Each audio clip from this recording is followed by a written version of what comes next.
നീ നിൻ്റെ ചാർച്ചക്കാരെയും പിതൃഭവനത്തെയും വിട്ട് ഞാൻ നിന്നെ കാണിപ്പാനിരിക്കുന്ന ദേശത്തേക്ക് പുറപ്പെടാൻ ദൈവമായ കർത്താവ് അബ്രഹാമിനോട് പറയുമ്പോൾ അബ്രഹാം ഒന്നും എവിടേക്കെന്നറിയാതെ പുറപ്പെട്ടു എന്നാണ് തിരുവചനത്തിൽ നമുക്ക് കാണാൻ കഴിയുന്നത്.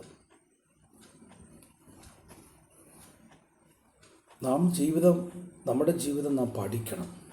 അനേക കഷ്ടങ്ങളിൽ കൂടെ, വേദനയിൽ കൂടെ, ഏകാന്തതയിൽ കൂടെ നിൻ്റെ ജീവിതം, ആത്മീയ ജീവിതം വ്യക്തിപരമാണ്.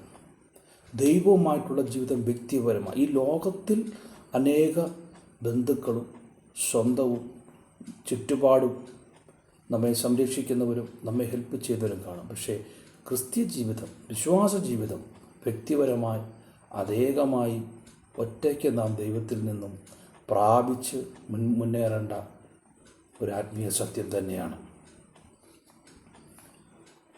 അതിനാണ് നമ്മെ ദൈവം വിളിച്ചിരിക്കുന്നത്. യഥാർത്ഥമായ വിശ്വാസത്തിൻ്റെ ജീവിതം. അനേകനായി വിളിച്ചു. ദൈവം നിന്നെ അനുഗ്രഹിക്കണമെങ്കിൽ നാം വ്യക്തിപരമായി പ്രാർത്ഥനയിലും വ്യക്തിപരമായ വിശ്വാസ ജീവിതത്തിലും നാം ദൈവവുമായി വ്യക്തിപരമായി ബന്ധപ്പെടുമ്പോൾ ദൈവം നമ്മളോട് സംസാരിക്കും. ദൈവത്തിൻ്റെ വാക്കുകൾ കേൾക്കണമെങ്കിൽ നാം ഒറ്റയ്ക്ക് ദൈവസന്നിധിയിൽ മുട്ടുമടങ്ങണം.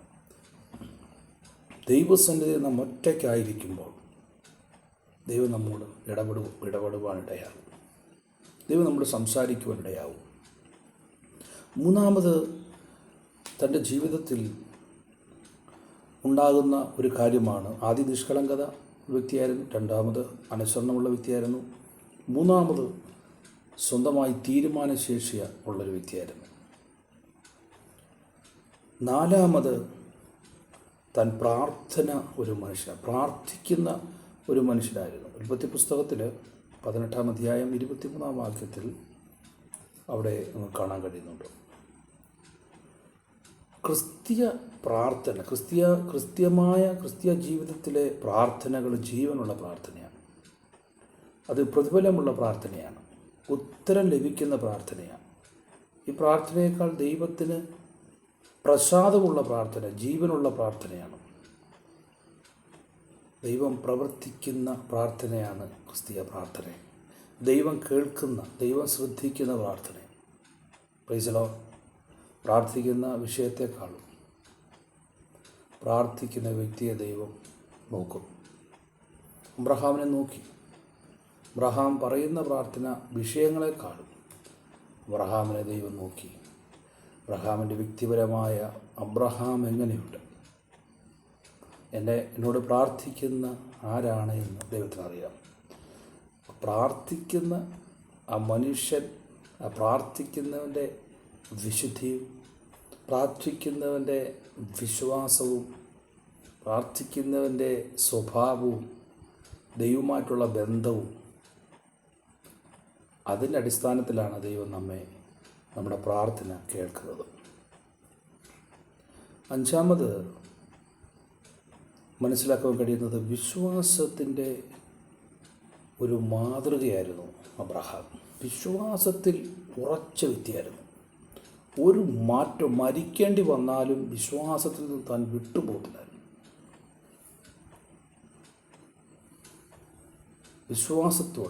വിശ്വാസത്തോടെ ജീവിച്ച ഒരു വ്യക്തിയായിരുന്നു അബ്രഹാം. ഇബ്രാഹിം ലേഖനം 11-ാം അധ്യായം 8-ാം വാക്യത്തിൽ വായിക്കുന്നുണ്ട്, വിശ്വാസം എല്ലാവർക്കും ഇല്ലല്ലോ. അപ്പം വിശ്വാസം എല്ലാവർക്കും ഇല്ല. അബ്രഹാമിൻ്റെ വിശ്വാസത്തിൻ്റെ പരിശോധന കടന്നു വരുന്നത് തൻ്റെ ഏകജാതനായ പുത്രനെ ദൈവത്തിന് വേണ്ടി യാഗം കൊടുക്കുന്ന ആ സന്ദർഭമാണ്. വിശ്വാസം കൂടാതെ ദൈവത്തെ പ്രസാദിപ്പിക്കുവാൻ കഴിയത്തില്ല. അത് അബ്രഹാമിന് അറിയാമായിരുന്നു. തൻ്റെ മകനെ ദൈവത്തിന് വേണ്ടി യാഗമായിട്ട് കൊടുത്താലും ഈ ചാരത്തിൽ നിന്നും ഈ കല്ലുകളിൽ നിന്നും എനിക്ക് തലമുറകളെ തരുവാൻ എൻ്റെ ദൈവം ശക്തനെന്ന് ഉറച്ചൊരു വിശ്വാസം. അതെന്ത് വിശ്വാസമാണ്! ഭയങ്കര വിശ്വാസമാണ്. എൻ്റെ വാർദ്ധക്യത്തിൽ ജനിച്ച മകനെ പക്ഷേ 20 വയസ്സുണ്ട് അവന്.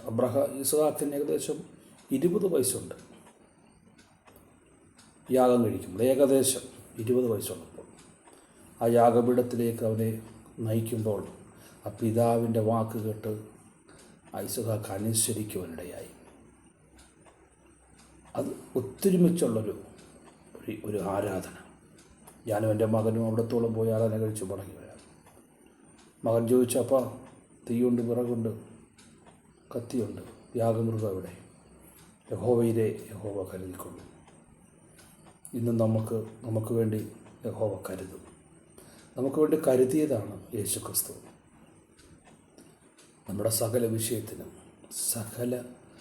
സകല ചോദ്യങ്ങൾക്കും, സകല കഷ്ടതകൾക്കും, സകല വേദനകൾക്കും, സകല നെടുവീർപ്പുകൾക്കും ഒരേ ഒരു ഉത്തരമാണ്: യേശുക്രിസ്തു യഹോവ കരുതിക്കൊള്ളും.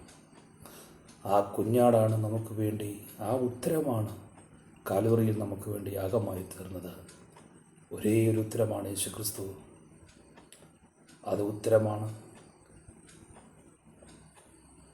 അതുപോലെ ഒരു വിശ്വാസത്തിൻ്റെ പ്രവൃത്തി ആരും ചെയ്യത്തില്ല. സ്വന്തം മകനെ യാഗം കൊടുക്കുന്ന അതുപോലെ ഒരു വിശ്വാസത്തിൻ്റെ പ്രഖ്യാപനം മോറിയ ദേശത്ത് അബ്രഹാം ചെയ്യുകയാണ്. പ്രിയമുള്ളവരെ, ദൈവമക്കളെ, നമുക്കൊരു നിമിഷം ഈ ദൈവജനത്തിന് മുമ്പാകെ നമുക്ക് സമർപ്പിക്കാം. നമ്മളൊന്നുമില്ല എന്ന് നമുക്ക് സമ്മതിക്കാം. കർത്താവേ, എന്നെ ഒരു നിഷ്കളങ്കനാക്കി മാറ്റണം. കർത്താവിനെ ഇവർക്ക് നിഷ്കളങ്കത നഷ്ടപ്പെട്ടുകൊണ്ടിരിക്കുമ്പോൾ ഞാനൊരു നിഷ്കളങ്കനായി തീരുവാൻ എന്നെ തന്നെ ഞാൻ സമർപ്പിക്കുന്നു. അബ്രഹാമിനെ പോലെ ഞാൻ നിഷ്കളങ്കനായി, അബ്രഹാമിനെ പോലെ ഞാൻ അനുസരിക്കുന്നവനായി, കർത്താവിനെ അനുസരിച്ച് കർത്താവിൻ്റെ ഹിതം ചെയ്യുവാൻ, എൻ്റെ ഇഷ്ടമല്ല അങ്ങയുടെ ഇഷ്ടം ചെയ്യുവാൻ എന്നെ പഠിപ്പിക്കണം. ആ തീരുമാനം, ദൈവത്തിന് വേണ്ടി ഏത് തീരുമാനം, ഏത് പ്രതിസന്ധിയിലും തീരുമാനമെടുക്കാനുള്ള കഴിവ്, പ്രാർത്ഥനയോടുകൂടെ അഭിഷേകത്തോടുകൂടെ തീരുമാനമെടുക്കുവാൻ, വിശ്വാസത്തിന് വേണ്ടി എന്തും, ദൈവം പറയുന്ന ഏത് കാര്യം, ഏറ്റവും വലിയ കാര്യം തൻ്റെ മകനെ കൊടുക്കാൻ മടിക്കായക കൊണ്ട് ഞാൻ നിന്നെ ഐശ്വര്യമായി അനുഗ്രഹിക്കുന്നു. ദൈവം തോറ്റുപോയൊരു മേഖല, ദൈവം അബ്രഹാമിൻ്റെ മുമ്പിൽ തോറ്റുപോയൊരു സന്ദർഭം, എൻ്റെ മകനെ പോലും എനിക്ക് തരാൻ നീ മടിക്കായകൊണ്ട് അബ്രഹാമേ എന്ന് വിളിക്കുവാൻ ഇടയായി. പ്രിയമുള്ള ദൈവമക്കളെ, നമ്മുടെ ദൈവം ജീവിക്കുന്നു, നമ്മളെ നോക്കുന്നു, നമ്മളെ ശ്രദ്ധിക്കുന്നു, നമ്മുടെ പ്രാർത്ഥന കേൾക്കും. നമ്മുടെ പ്രവൃത്തികൾ, നമ്മുടെ ആഗ്രഹങ്ങൾ, നമ്മുടെ ചിന്തകളെല്ലാം നമ്മുടെ ദൈവം അറിയുന്നു.